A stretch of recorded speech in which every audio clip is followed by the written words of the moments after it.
दोस्तों कैसे हो आप लोग। एक बार फिर आपका रॉयल क्लासेस मेरठ में स्वागत है। आज हम बात करेंगे तुगलक वंश और तुगलक वंश की ये हमारी दूसरी क्लास होगी। पहली क्लास में अगर बात करते हैं तो गयासुद्दीन तुगलक पढ़ाया था जिसने तुगलक वंश की स्थापना की थी, लेकिन गयासुद्दीन तुगलक की मृत्यु हो गई थी और वो उसकी जो हत्या कराई गई थी, मृत्यु हुई नहीं थी, वो हत्या कराई गई थी। और हत्या किसके द्वारा कराई गई थी? मोहम्मद बिन तुगलक। मोहम्मद बिन तुगलक गयासुद्दीन तुगलक का पुत्र था। ठीक है भाई।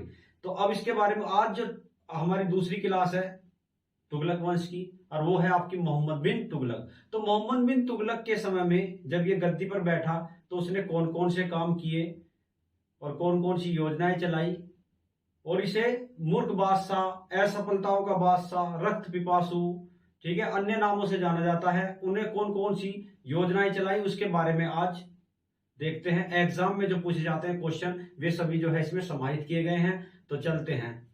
मोहम्मद बिन तुगलक, MBT यानी कि शॉर्ट, आप इसमें शॉर्ट में लिख सकते हैं MBT। ठीक है भाई।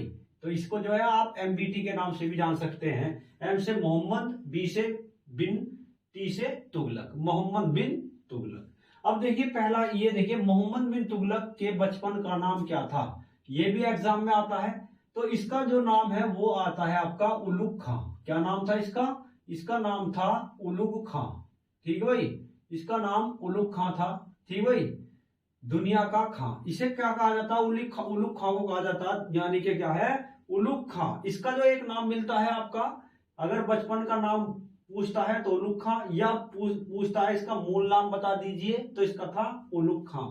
एक आता मोहम्मद बिन तुगलक का शासनकाल कब से कब तक रहा। तो मैंने कहा भाई इसका शासनकाल कब से कब तक रहा, तो 1325 से लेकर 1351 तक इसका शासनकाल रहा। 1325 से लेकर 1351 तक ये क्या है, इसने गद्दी का भोग किया।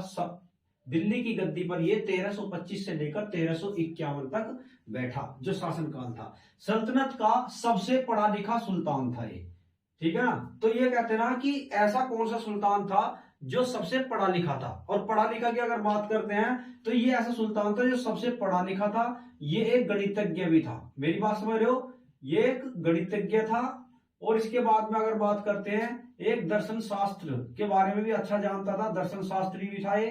ठीक है ना। एक जो है अगर बात करते हैं तो एक चिकित्सक भी था ये। इसमें सारी खूबी थी, कहने का मतलब चिकित्सक। एक ज्योतिष शास्त्री भी था ये, ज्योतिष शास्त्र के बारे में भी अधिक नॉलेज रखता था ये। कहने का मतलब क्या है, इससे पढ़ा लिखा सुल्तान सल्तनत में कोई सा नहीं था जितना ये पढ़ा लिखा था। ठीक है ना। ये काफी पढ़ा लिखा सुल्तान था। तो ये सारी इसमें खूबी थी, सभी क्वालिटी थी। एक गणितज्ञ था, दर्शन शास्त्री था, चिकित्सक था और ज्योतिष शास्त्री था। ठीक है भाई। अब इसके बाद में मोहम्मद बिन तुगलक का साम्राज्य है। ये साम्राज्य जो था वो कहां से कहां तक था। देखिए अगर साम्राज्य की बात करते हैं तो दिल्ली की स्थिति यहां पर पाई जाती है। ठीक है भाई। और जब दिल्ली की स्थिति पाई जाती है तो आज जो है अगर बात करते हैं तो ये ऊपर वाला जो क्षेत्र है ना यहाँ पर, ये जो है इसके क्षेत्र में ये कश्मीर नहीं था। कहने का मतलब ये कश्मीर का क्षेत्र नहीं था इसके। और कश्मीर के साथ साथ जो इसका जो ये वाला क्षेत्र भी हो जाता है बिलूचिस्तान। कौन सा है? यहाँ पर आ जाती है बिलूचिस्तान का क्षेत्र। तो ये इसके अंडर में नहीं आते थे। और जो है अगर बात की जाए तो सिंध का जो क्षेत्र था, ठीक है ना, जो सिंध का जो क्षेत्र था जो पाकिस्तान में पाया जाता है, तो इसका जो ये सिंध का क्षेत्र इसके अंडर में आता था। किसके में? मोहम्मद बिन तुगलक के समय में। और ये गुजरात भी इसके अंडर में आता था। अगर गुजरात की बात करते हैं तो गुजरात का क्षेत्र भी इसके अंडर में आता था। और कहने का मतलब क्या है, ये उड़ीसा, यहाँ जो उड़ीसा का जो क्षेत्र है, आज जो उड़ीसा है यहाँ पे, जिसे उस समय पे क्या जाजनगर के नाम से जानते थे। किस नाम से? जाजनगर के नाम से। तो कहने का मतलब ये वाला जो क्षेत्र था पूरा पूरा, ये वाला जो क्षेत्र है ये मोहम्मद बिन तुगलक के समय का क्षेत्र था। ये पूरा आंध्र प्रदेश और तमिलनाडु का कुछ हिस्सा, जिसे क्या है उस समय पर क्या द्वार समुद्र के नाम से जाना जाता था। किस नाम से? इसे बोलते थे द्वार समुद्र के नाम से।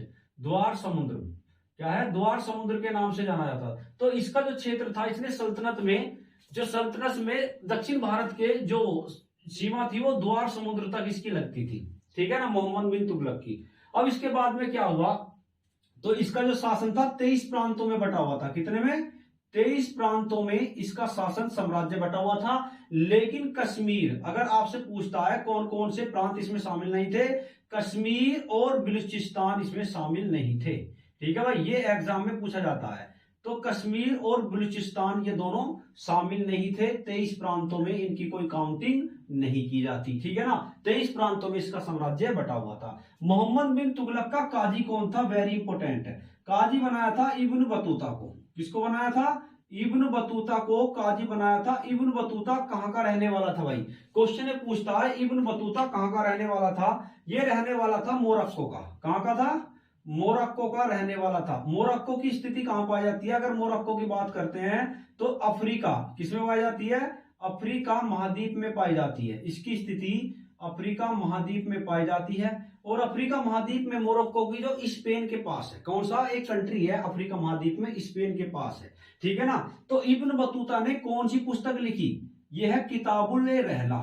एक आपका था किताबुल ए रहला, जो किताबुल ए रहला, किताबुल ए रहला लिखी गई है भाई, ठीक है ना। और इस पुस्तक में मोहम्मद बिन तुगलक के बारे में पता चलता है। किसके बारे में, मोहम्मद बिन तुगलक के साम्राज्य के बारे में पता चलता है, एमबीटी के बारे में पता चलता है। और वो किसने लिखे, इब्न बतूता। और इब्न बतूता को अगर बात की जाए, ठीक 1342 में, 1342 में इसे जो है चीन में अपना राजदूत बनाकर भेजा था। चीन में राजदूत बनाकर किसे भेजा, इब्न बतूता को भेजा था, ठीक है भाई। किसने, एमबीटी ने, मोहम्मद बिन तुगलक ने। तो ये भी आपको समझ में आ गया होगा। अब इसके बाद में राजमुद्री अभिलेख में एमबीटी यानी कि मोहम्मद बिन तुगलक, मोहम्मद बिन तुगलक का मूल नाम क्या मिलता है, ये एग्जाम में पूछा जाता है। राजमुद्री अभिलेख में इसका नाम क्या मिला है, इसका नाम मिला है जोना खां। क्या नाम मिला है, इसका नाम मिला है आपका जोना खां, या क्या है कभी कभी दूसरी जोना या जूना खां, दोनों के नाम से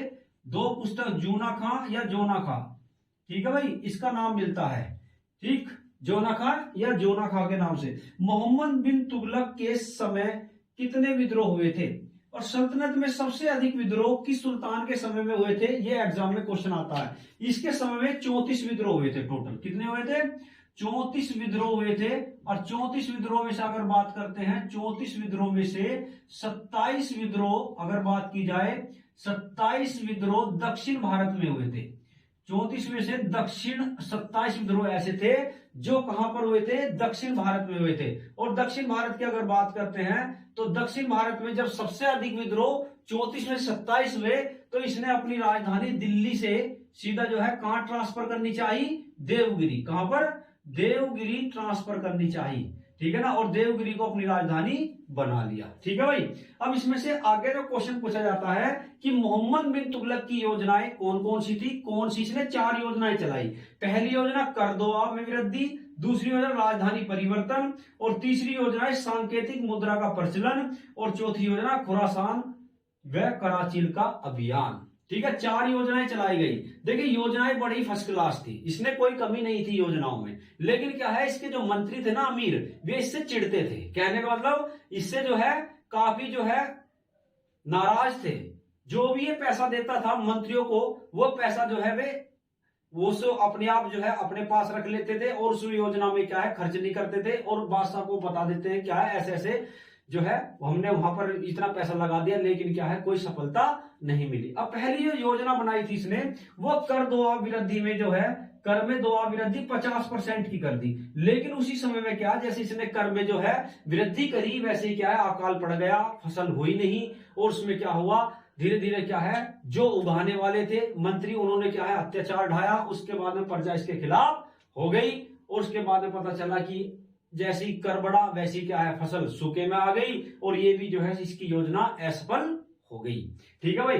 राजधानी परिवर्तन, अगर राजधानी परिवर्तन मैंने कहा कि इसके समय में 23 प्रांत थे, और इसने जो 23 प्रांत काफी बड़ा साम्राज्य बन गया था। जैसे दिल्ली में था तो इधर विद्रोह हो जाते थे, इधर दक्षिण भारत में कितने 34 में 27 में, तो इसने अपनी राजधानी देवगिरी बनाया।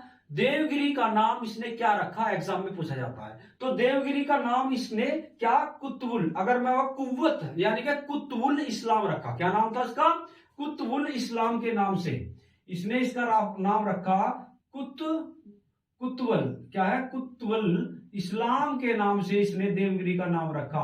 इससे पहले देवगिरी को किसने अपनी राजधानी बनाया था, मुबारक खिलजी ने। किसने बनाया था, मुबारक खिलजी ने इसका नाम कुतुबाबाद रखा था। देवगिरी का नाम क्या रखा, कुतुबाबाद रखा था, कुतुबाबाद। याद करके रखना भाई, क्वेश्चन आया हुआ, ठीक है भाई। तो इसने अपनी देवगिरी बनाई, जैसे ही इसने अपनी राजधानी देवगिरी बनाई वैसे ही क्या दिल्ली में विद्रोह होने लगे। फिर इसके बाद में क्या है, देवगिरी से फिर ट्रांसफर अपनी राजधानी कहां ले गया, दिल्ली ले गया।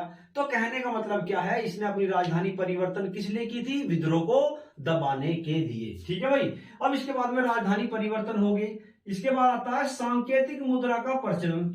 अब इसने दिमाग में क्या आया कि क्या है राजकोष में कैसे वृद्धि की जा सकती है, थोड़ा सा जो करेंसी छापी जाए, क्योंकि राजकोष में करेंसी की कमी पड़ गई थी, आयात निर्यात को बढ़ाया जाए। तो इसने एक काम किया, सांकेतिक मुद्रा का प्रचलन किया। सांकेतिक मुद्रा कहां से इसने सीख ली थी, ईरान में चली इससे पहले और चीन में चली थी। चीन और ईरान की नकल करी इसने, लेकिन वहां सफल रही। लेकिन भारत में क्या है, इसके मंत्रियों ने साथ नहीं दिया, कुछ प्रजा के क्या है, प्रजा ने इसका साथ नहीं दिया। सांकेतिक मुद्रा में तांबे के, पित्तल के, चमड़े के सिक्के चलाए गए और उसके बाद में क्या है, जनता ने अपने घरों पे क्या छापना शुरू कर दिया।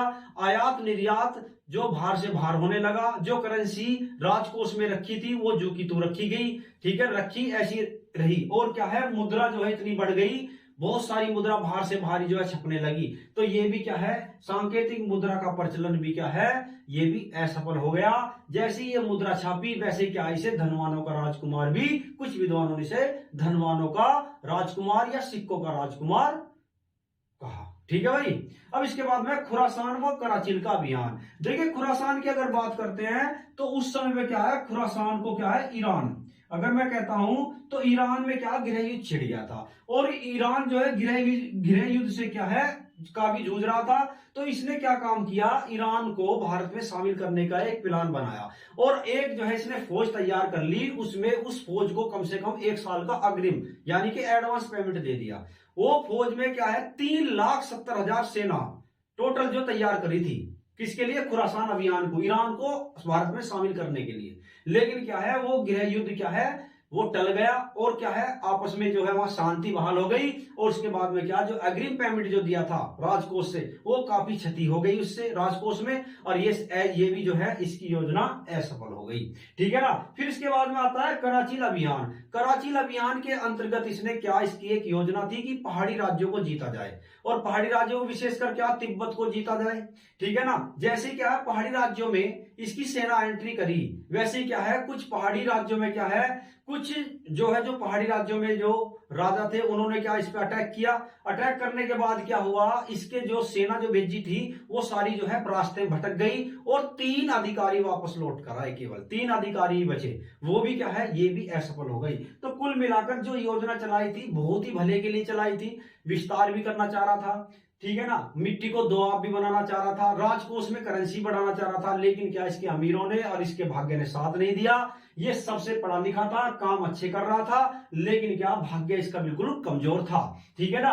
अब इसके बाद में क्या है, जैसे ही क्या है अकाल पड़ा, अकाल पड़ने पर क्या, इसने अमीर कोई विभाग की स्थापना कर दी। ये विभाग कैसा था, ये एक सिंचाई विभाग था। और सिंचाई विभाग में क्यों करा था भाई, थोड़ा सा सिंचाई की वजह से फसल कम हुई, तो इसने कहा भाई एक विभाग बनाया जाए। तो अमीर कोई विभाग की एक नया विभाग बनाया।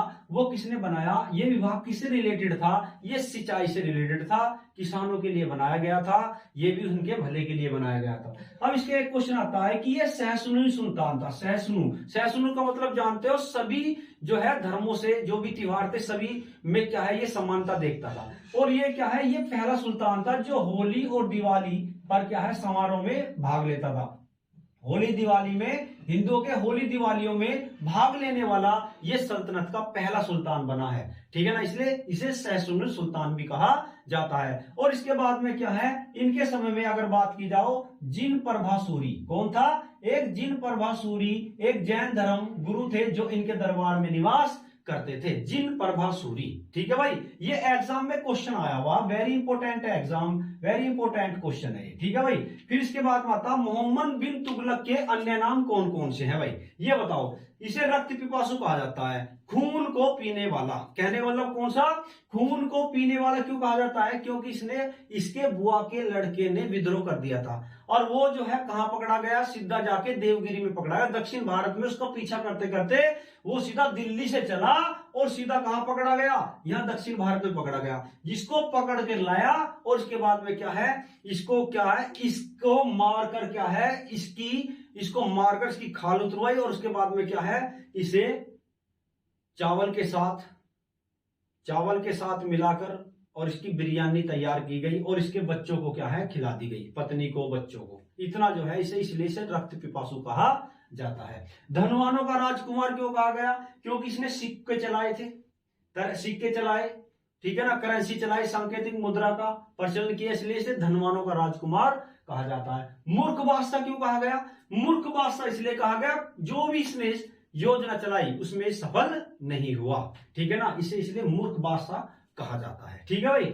स्वयंशील क्यों कहा जाता है? ये काफी पढ़ा लिखा सुल्तान था। जब ये बैठता था तो ये अपने मंत्रियों की बिल्कुल नहीं सुनता था, अपने जो है कहते हैं ना अपनी धुन में मगन रहता था, ठीक है ना, तो इसलिए क्या सपने देखता रहता था, किसी की नहीं सुनता था। तो कुछ विद्वानों ने कहा कि ये तो अपने मन में जो है मथन रहता है, इसलिए क्या है ये तो सपने जो स्वयंशील यानी कि अपने मन अपने जो धुन में खोया रहता है, इसलिए इसे स्वयंशील कहा गया। सिक्कों का राजकुमार क्यों कहा गया? क्योंकि सिक्के चलाए थे इसने तरह तरह के। असफलताओं का बादशाह क्यों कहा जाता है? क्योंकि ये सफल नहीं हुआ। मोहम्मद बिन तुगलक की मृत्यु कैसे हो गई? देखिए मोहम्मद बिन तुगलक जो है सीधा सिंध जा रहा था। कहां से? दिल्ली से सीधा सिंध जा रहा था और सिंध से थोड़ा सा आगे बढ़ता थट्टा, क्या है यहाँ पे बढ़ता थट्टा। थट्टा में जैसे पहुंचा, थट्टा के पास वैसे बीमार पड़ गया और वहां पर क्या इसकी मृत्यु हो गई। और मृत्यु होने के बाद क्या है ये अल्लाह को प्यारा हो गया। और इसके बाद क्या इसका एक चचेरा भाई था फिरोज तुगलक, उसे ज्यादा ही प्रेम करता था। इसके बाद क्या है वो फिरोज तुगलक क्या है दिल्ली की गद्दी पर बैठता है। और ये क्लास जो आपको फिरोज तुगलक की वो नेक्स्ट वीडियो में आपको पढ़ाएंगे। अगर आपको ये क्लास अच्छी लगी हो तो आप इसे लाइक करना, शेयर करना और सब्सक्राइब जरूर करना और कमेंट करके जरूर बताना भाई ये आपको क्लास कैसी लगी। ओके बाय, फिर मिलेंगे आपको।